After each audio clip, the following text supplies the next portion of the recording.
Question number 4 है इसका। तो सबसे पहले लिखेंगे हल, जो चीज दे रखे उसको लिखेंगे, दिया है 34 x घात 3 y घात 3 z घात 3, इसमें भाग देना है 51 x y स्क्वायर z की घात 3। इसको हम ऐसे लिख सकते हैं 34 x घात 3 y घात 3 z घात 3 बटा, भाग का मतलब बटा होता है 51 x y स्क्वायर z की घात 3।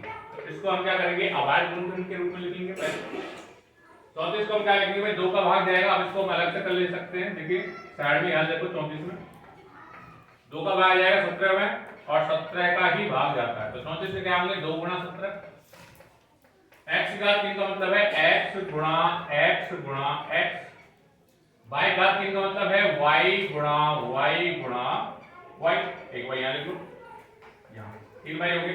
z घात 3 का मतलब है अपने पास 1 2 3, बटे में क्या है, बटे में देखेंगे अलग कर लीजिए, बटे में है 51। अब 51 के भी आपको अलग कर लो भाई, 51 में कर लो, 2 का भाग नहीं जाएगा, 5 और 1 6, 3 का भाग चला जाएगा, 3 का भाग जाएगा, 3 एकम 3 और 3 21, फिर 17 में 17 क्या जाएगा, क्योंकि 17 एक अभाज्य संख्या है। इसके क्या हो जाएंगे 3 गुणा 17। इसके बाद x गुणा y स्क्वायर y गुणा y, और z की घात 3 का मतलब है z गुणा z 3। अब जो कट रहा है काट लो भाई, 17 एकम 17 और 17 एकम 17, और कुछ कट रहा है नहीं कट रहा है, ठीक है। और देखो x वाला देखो 1 x है, 1 x काट दो, एक बार। अच्छा y देखो, इस y से 1 y ये गया, इस y से ये गया, एक एक बार। और z से तो भाई z तीनों को तीनों चले जाएंगे, नीचे भी 3 z है, ऊपर भी 3 z है, एक एक बार। तो देखिए ऊपर अपने पास बच गया 2 बच गया एक, तो और क्या बच गया 2x बच गए, 2x का मतलब हो गया x स्क्वायर। और क्या बच गया y कितने बच गए अपने पास, 1 y बच गया।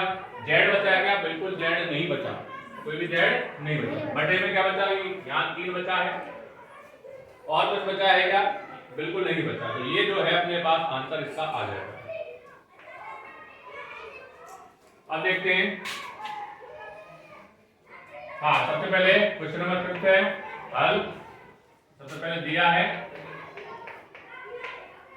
12 a की घात 8 b की घात 8, भाग देंगे इसमें माइनस के 6 a की घात 6 b की घात 4। इसको लिख सकते हैं 12 a की घात 8 b की घात 8 बटा माइनस a की घात 6 b की घात 4। इसको अलग अलग लिख लो, 12 आप चाहो तो इसको अभाज्य गुणनखंड के रूप में लिख सकते हो, ठीक है। यहाँ पे डायरेक्ट भी आप पहाड़ा जानते हो, 6 का भाग चला जाएगा 12 में 2 बार। a की घात 8 का मतलब है 8 बार गुणा करेंगे, 3 4 5 6 7 और ये 8, 3 6 8 हो गए। अच्छा b की घात 8, ऐसी b की घात 8, 1 2 3 4 5 6 7 और 11, बटे में क्या है माइनस का, माइनस 6 गुणा a की घात 6 है, तो इसको हम 6 वाले लेंगे, 3 4 3 2 5 और 1 6, और b की घात 4 1 2 3 4, काट लीजिए। देखिए ये माइनस का है और ऊपर है 12 प्लस का। जब माइनस की संख्या का भाग देंगे प्लस की संख्या में, तो जो गुणा का नियम है कि असमान चिन्हों का गुणा करने पर माइनस आता है, तो असमान चिन्हों का भाग देने पर भी माइनस आएगा, यानी चिन्ह जो आएगा वो माइनस। और 6 का भाग 6 एकम 6 6 दूना 12, 2 बार, यानी 2 आएगा ऊपर, क्या बचेगा 2 बचेगा।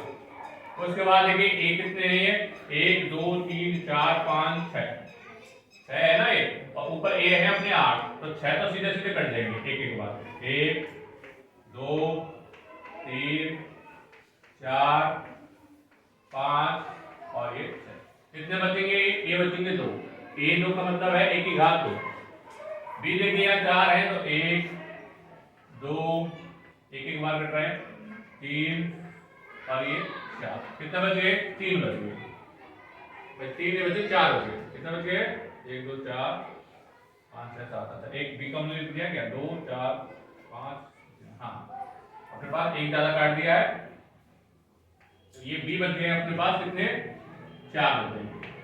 नीचे क्या बचेगा, नीचे कुछ नहीं बचेगा, केवल 1 बचेगा, ये अपना आंसर आ जाएगा।